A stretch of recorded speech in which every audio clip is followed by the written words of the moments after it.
Hey, what's up, everybody? The Iceman here on the Naturally Ice This YouTube. Oh, that's right, that was 15 years ago.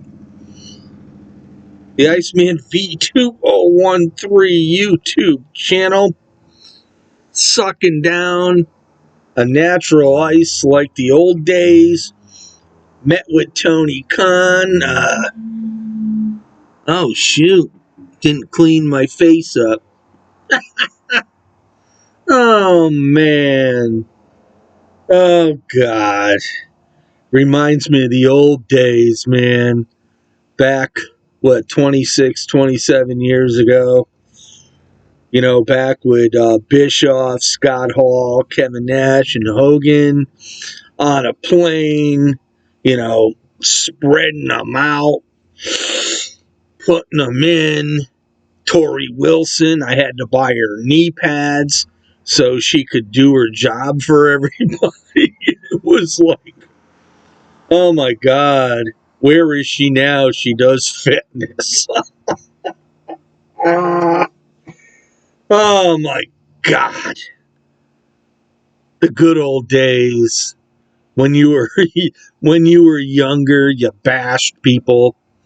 I loved my Naturally Ice This YouTube channel 15 years ago, but sometimes I went too far, and guess what?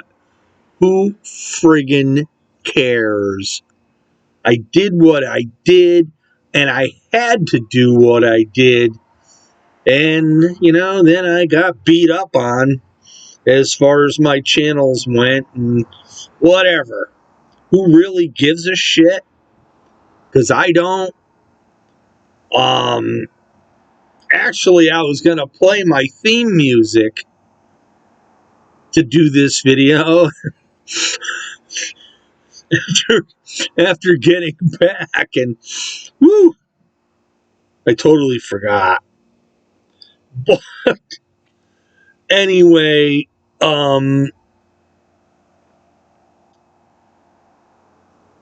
the owner of AEW took advice to heart for AEW Revolution last night, and I'm shocked.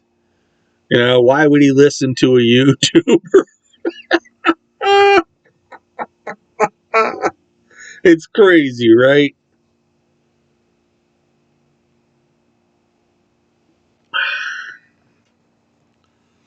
But anyway, let's get down to the nitty gritty. Jericho does it again, guys. Um, I'm surprised he did, but then again, I'm not, because it's really AEW started with five guys that were really professional, with Omega, the Bucks, Cody Rhodes, and Adam Page. And then it just totally went to a different direction. Tony Khan doing too much of this or whatever, but it just, like I said, it reminds me of the old days on the plane. Fucking Kevin Nash and Hogan. And poor Scott Hall, man, he was like, where's my drink? And those were the good old days 20 something years ago.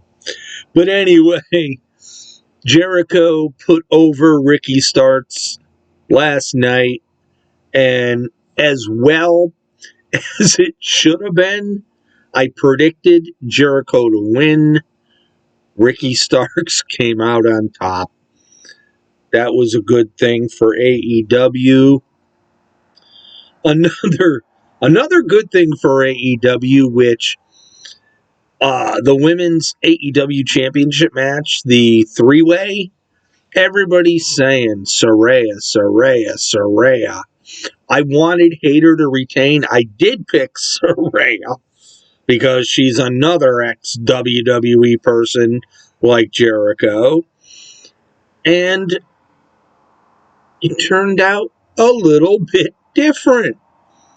Saraya retains. But Ruby Soho, another ex WWE, teams up with Saraya and Tony Storm. We'll see where that leads to because something is going to come out of all of this. You mark my words. The trios match. Omega and the Bucks against ex WWE Buddy Matthews, aka Murphy, and Malachi Black with Brody King uh, was another match that I thought was going in the other direction. And unbeknownst to me, the House of Black wins.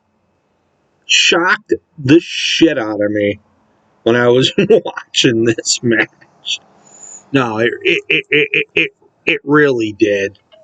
But hey, Tony Khan, is he finally starting to get it up here?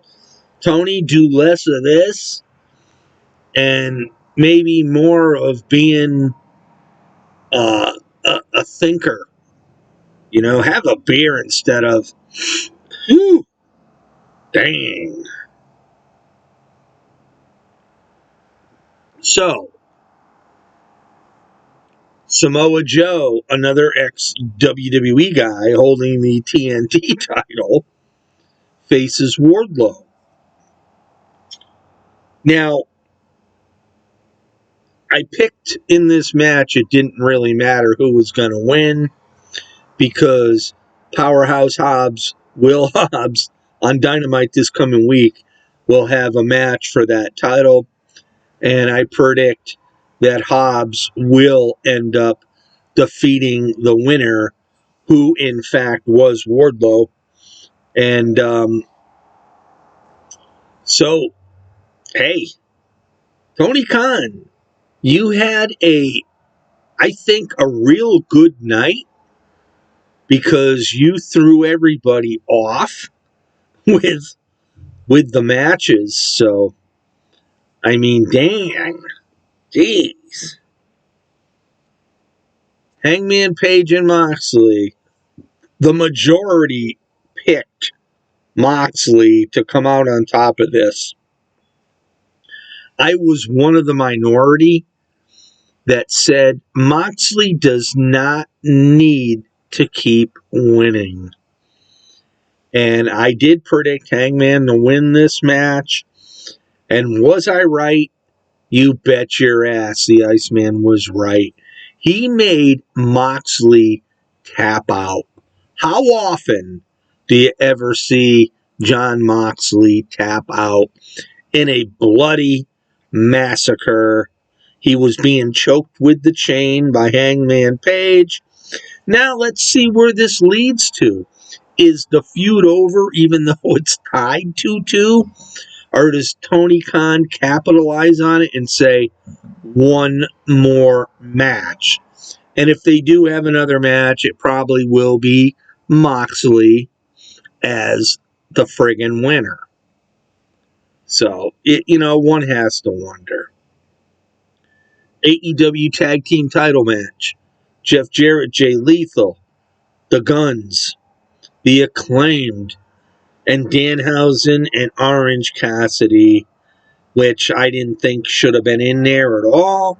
But that was a way to get this Cassidy on the card because he didn't defend the AAC title on the card. So I give Tony Khan credit once again.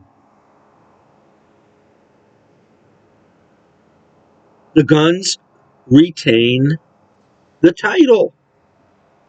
And it wasn't given to really ex WWE people because the Guns, who is Billy Gunn's kids, when did we really see them in WWE? Maybe we did, maybe we didn't, but I don't recall it. But anyway, the Guns retain.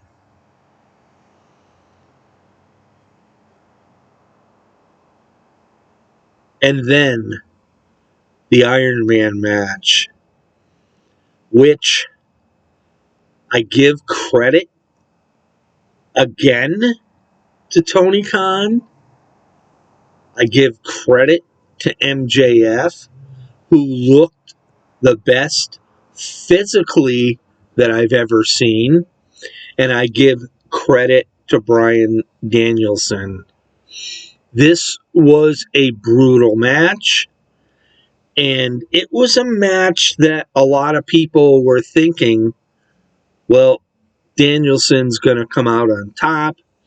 I predicted MJF. And in the end, MJF made Bryan Danielson tap out. And I'll be honest with you, I can't remember when the last time Bryan Danielson ever tapped out. So that was a shocker.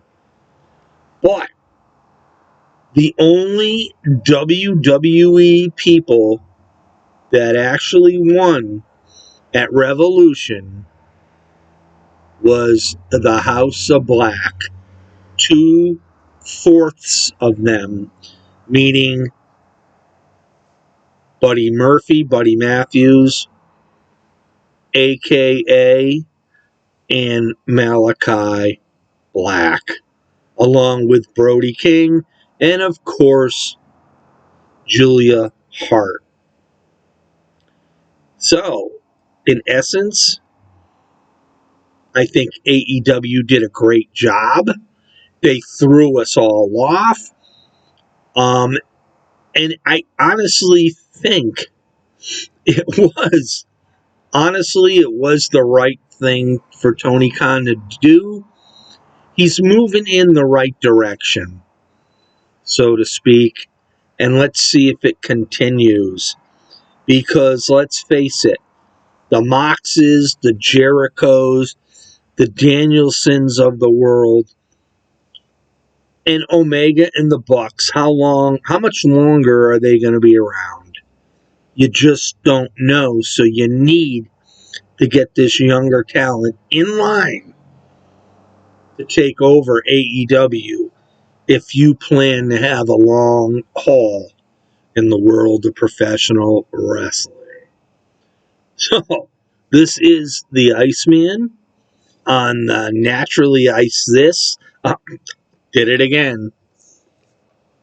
God, gotta have a swig. On the Iceman, the 2013 YouTube channel on this Monday. Have yourself a great day, everybody, or not. What do I give a fuck? See you next time, or maybe not.